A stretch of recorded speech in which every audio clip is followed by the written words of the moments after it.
When you think of smartphones priced below 5,000 rupees, you might think of awful low-resolution screens, barely capable processors, and shoddy construction. Xiaomi, a company well known for delivering premium experiences and specifications at highly competitive price points, has now jumped into this segment with its new Android Go-powered smartphone, the very simply named Redmi Go.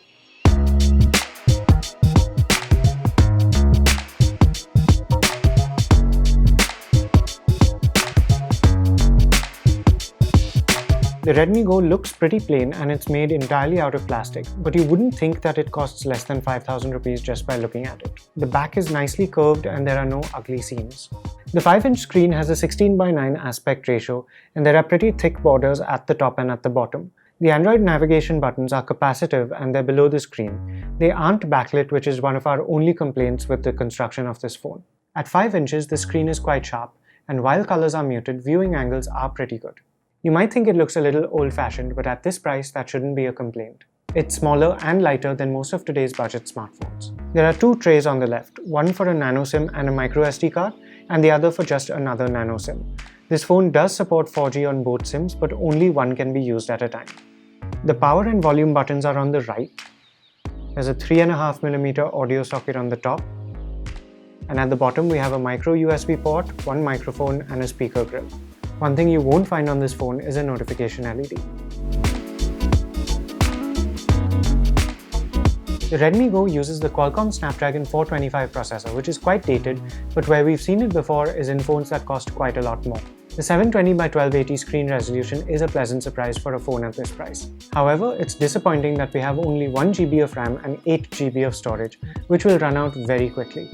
When we first set up this phone, only 58% of its 8GB of storage was available for us to use. The Redmi Go gets its name from Android Go, which is an optimized version of Google's operating system designed to work on phones with very weak specifications. What we have here is Android 8.1, not Android 9, and it also has Xiaomi's own Mint launcher on top. Google has optimized several of its own apps, so you'll see YouTube Go, Maps Go, Gmail Go, and Assistant Go in addition to a Google Go app. You still get the regular versions of Chrome and Google Photos though. The Google Go app is somewhat like a home screen in itself. You get quick shortcuts to Google's text, photos, voice, and GIF search tools, as well as a search bar at the bottom of the screen where your thumbs should be. Search results open within this app, making it something of a web browser too. A large play button in the center of the toolbar makes the app read the content of a web page out loud in Google Assistant's voice. This seems to be something that non-tech savvy users can take advantage of. Active in the United Kingdom from 1994 to 1997. The Mint launcher is relatively clean and uncluttered, and there are quite a few options for customization. There is a bit of bloatware on this phone, including Amazon shopping and a few of Xiaomi's own apps, but thankfully there isn't a lot of spam. There's also single-band Wi-Fi N, Bluetooth 4.1, FM radio, and even GPS. The Snapdragon 425 processor is okay for day-to-day use, but 1GB of RAM might turn into a bottleneck. We did see occasional stutter when doing simple things like switching between apps and loading menus. YouTube Go shows exactly how much data each video will consume before you play it, and you can force a lower or higher quality if you like. Go apps are supposed to launch in under 5 seconds, and usually this was the case. You won't be able to play heavy games like PUBG Mobile or Asphalt 9, but a few of the simpler games we had did run quite well. Temple Run 2 worked flawlessly, but Giant Boulder of Death needed a gyroscope, so we had to switch to on-screen touch controls. The single rear camera has an 8-megapixel sensor with an f2.0 aperture, and it does support autofocus. The 5-megapixel front camera has an f2.2 aperture. Video recording goes up to 1080p for both cameras. The app is completely bare bones and there are no extras or options except for HDR and a few basic color filters. There is a manual mode that lets you set white balance, ISO, shutter speed, and focus.